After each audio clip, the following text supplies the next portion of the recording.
Sento molto e mi agio nella loro famiglia. Viviana ha creato una tale atmosfera. Grazie. Mi chiamo Viviana e sono la moglie di Marco e la mamma di Paolo e Giorgio. Siamo qui in questa casa che si trova a Città Giardino, piccolo quartiere al di là del Ponte delle Valli, tra Concadoro, diciamo, e Montesacro. È una casa molto grande che appunto nasce da questo progetto, da questa intuizione che abbiamo avuto alla fine di rinunciare al classico progetto dell'acquisto della casa a Roma. Poi è arrivata questa opportunità di un affitto che ci consentiva di fare una vita un po' diversa dal solito. Non sapevamo bene cosa, però diciamo per un'accoglienza. Io rispetto alla paternità mi sentivo predisposto, lo desideravo naturalmente, eccetera. Ho visto invece crescere la maternità di Viviana mentre crescevano i figli. Della maternità sì, mi spaventava il fatto che mi poteva togliere qualcosa sul lavoro, togliere qualcosa anche alla mia femminilità.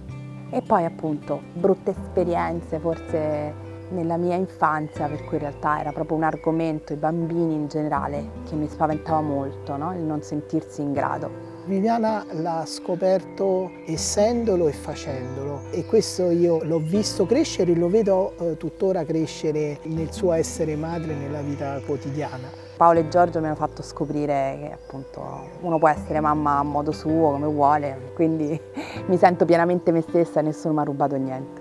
Penso che mamma sia una persona buona, affettuosa e che mi regala ogni giorno della mia vita. Mi sta sempre accanto, mi consola sempre, può stare con me tanti momenti, anche se qualche volta è indaffarata per lavoro. È una delle cose più importanti della vita perché mi ha generato, è affettuosa con me. Nel tempo ho capito più profondamente che cosa significasse essere veramente madre. Qualche anno dopo la nascita di Giorgio mi hanno diagnosticato un tumore al seno.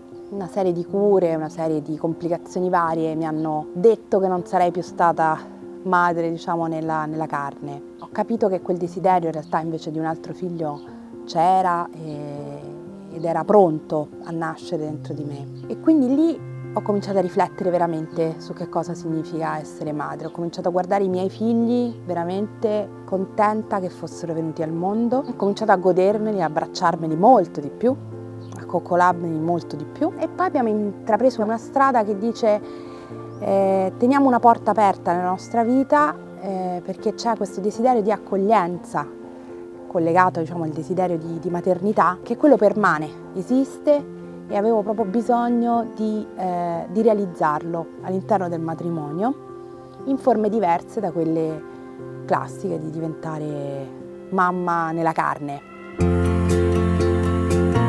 Ci rendiamo conto che questi fatti che erano successi in Ucraina ci interrogavano. Io dico a Marco, ti va se diamo la nostra disponibilità al parroco nel caso avessero bisogno? Io all'inizio ero un po' scettico perché pensavo che questo sarebbe pesato, cioè mamma e papà avrebbero avuto più attenzioni su di loro. Ero un po' preoccupato perché non ho mai avuto qualcuno che vivesse con noi nella stessa casa. Quindi diciamo abbastanza rapidamente, direi nel giro di una settimana, sono arrivati Gianna e David.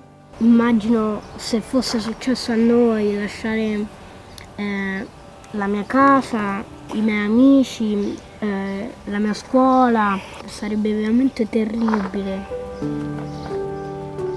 In più una cosa che mi ha colpito molto, mio figlio più grande, ha detto ma perché non c'è il papà? I mariti devono rimanere, cioè gli uomini non possono uscire dal paese. Per fortuna il papà di David non è prettamente in guerra, però insomma tutto lì si è trasformato in un'economia di guerra. Mio figlio ha capito che cos'è la guerra. La guerra è una cosa che ti può togliere papà. E questa cosa l'ha spaventato più di una bomba, perché la bomba è una cosa che non conosci. Sapere che papà non c'è più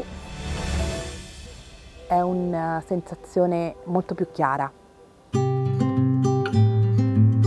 Gianna è una mamma di Leopoli, una vera mamma napoletana di Leopoli, ecco, se posso dire, cioè veramente una sempre allegra, sempre contenta, sempre positiva, effervescente, con milioni di idee, e questo bambino, David, 5 anni, proprio sempre col sorriso.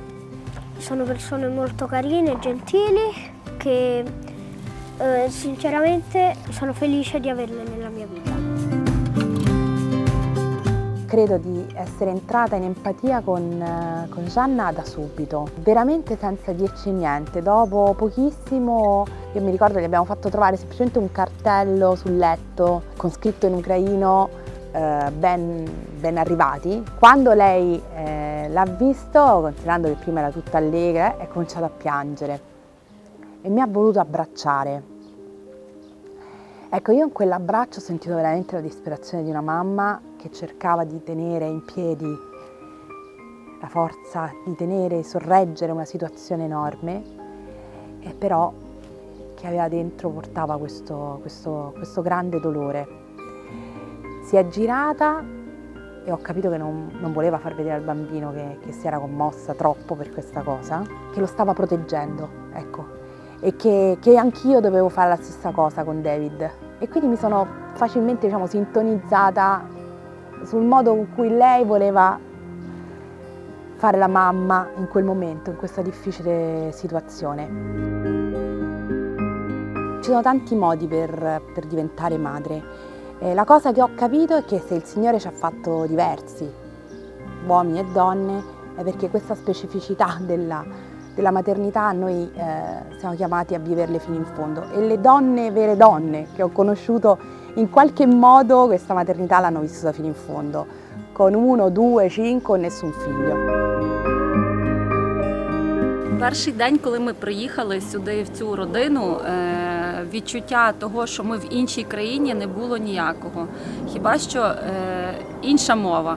Решта, ця родина, Вів'яни і Марко, і їх дітей, Джорджо і Пауло, вони створили таку атмосферу, що нам було так комфортно, наче ми приїхали до своєї родини. Розумієте, якщо ви всі там зрозумієте, хто мене бачить, вони створили для нас таку домашню атмосферу, абсолютно ми не відчували, що ми взагалі в Італії, якби не італійська мова, якби ми один одного ідеально ще розуміли, то відчуття, що це рідні люди, ось так.